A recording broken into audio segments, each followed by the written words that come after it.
Na kwa mtazamo wangu mimi, undugu ni kufaana. Mimi ni kufae wewe Stani, na wewe unifae mimi. Nadhani pale ndipo inakamilika dhana ya undugu. Haijalishi tumezaliwa tumbo moja ama tumezaliwa matumbo tofauti. Umenielewa ndugu yangu? Inawezekana wewe umetoka Mbeya, mimi nimetoka zangu Tabora. Tumekutana Dar es Salaam, tukawa marafiki, tukashibana.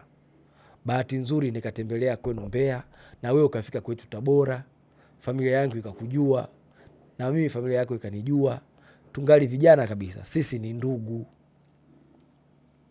Sasa ili niwe na kufaa ama wewe unifae mimi kama ndugu yako, ni kwamba popote nitakapokuwa nikikuzungumzia wewe, nikuzungumzie katika wema, nikufae hata kama haupo machoni pangu kwa wakati huo.